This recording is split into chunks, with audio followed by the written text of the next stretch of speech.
Welcome back to the channel. Today we're going to take a look at the installation of Little Snitch for Linux on Fedora 44 Workstation. Let's get into it. Okay, we're here on our Fedora 44. Get logged in, open up Firefox, and we're going to go to Little Snitch for Linux. And right here. And we're going to go to download. We want to find the RPM version for x86-64, which is right here. We'll go ahead and download that. And we can go ahead and click on that. And it should open up here, the software application. And we're going to say install. And it says unable to install Little Snitch. Details. Failed to resolve, transaction ID is out of bitmap range. Okay. Well, let's go to plan B.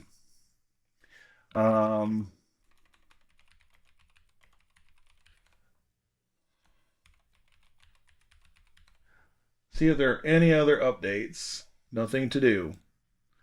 Let's try this once again. It's still giving the error message.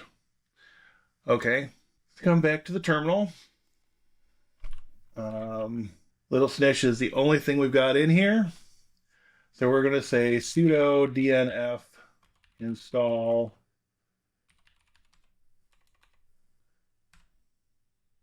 Little Snitch. And it's x86-64. It should install. Yes. Now that the install is finished, we can do sudo systemctl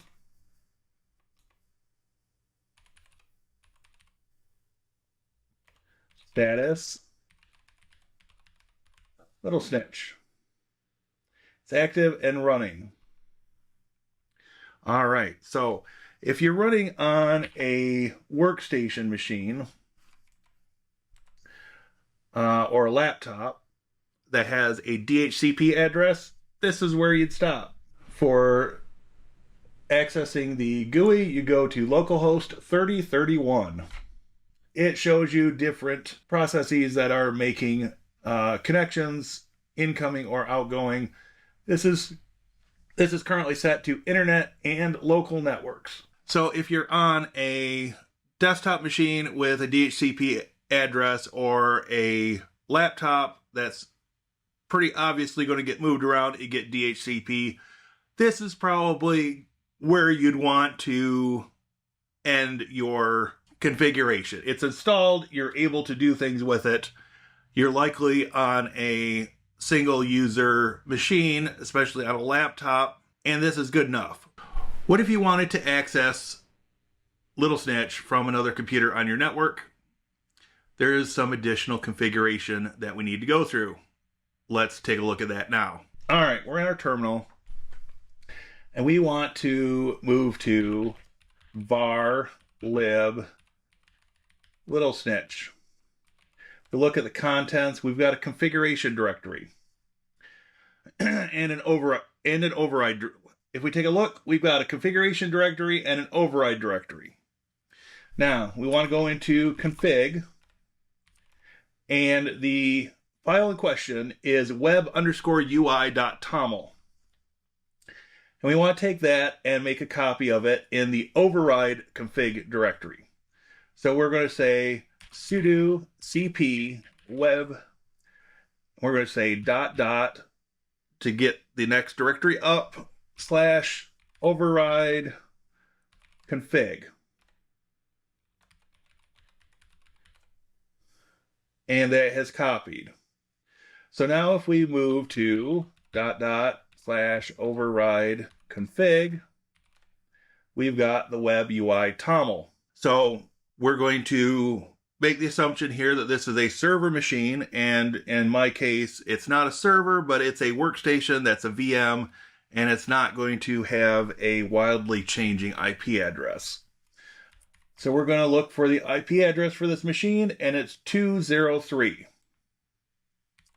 So then we can say sudo nano web_ui.toml, and in the bind address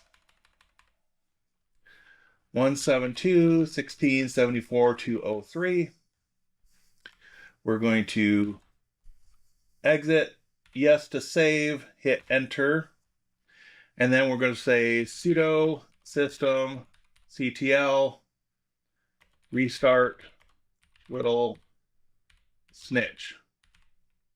And in just a moment, it'll come back, and then we could do sudo system control status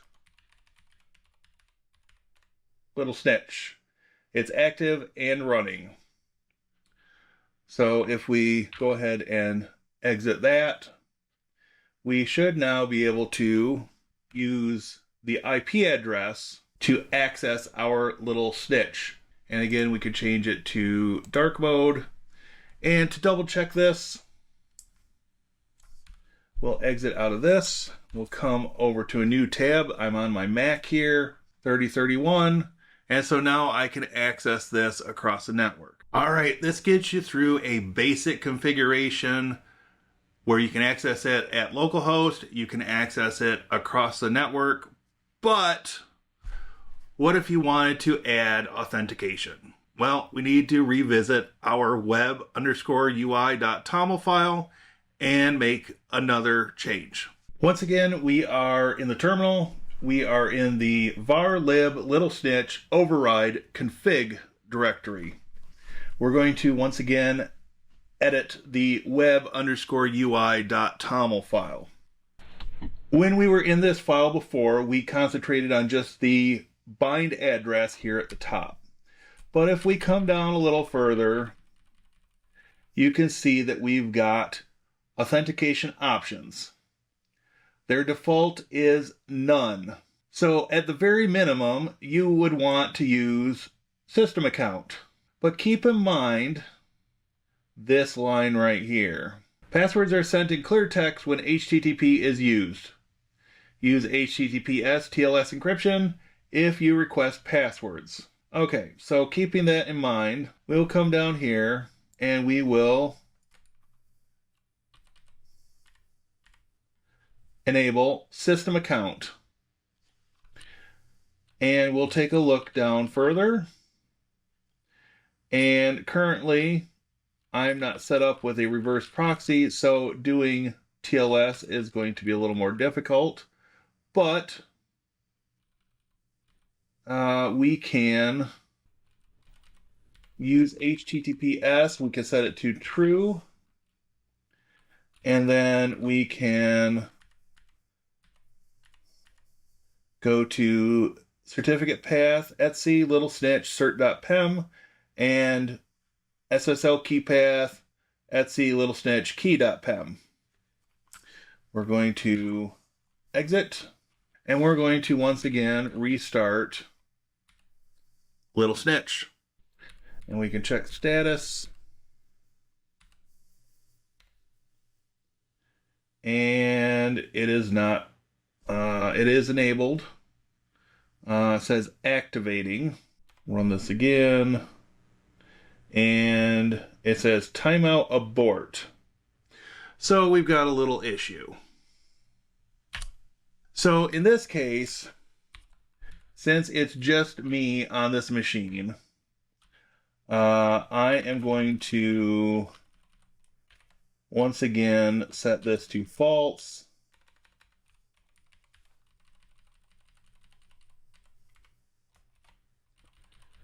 And turn off the SSL cert. For this demonstration, I'm going to leave system account enabled. We'll save, exit, and then we'll restart little snitch, and it should come back up. If we do status, it's active and running. Okay, so now if we jump back to the Mac side, we had little snitch running here. We're going to force a reload. Actually, we're just going to do a new window.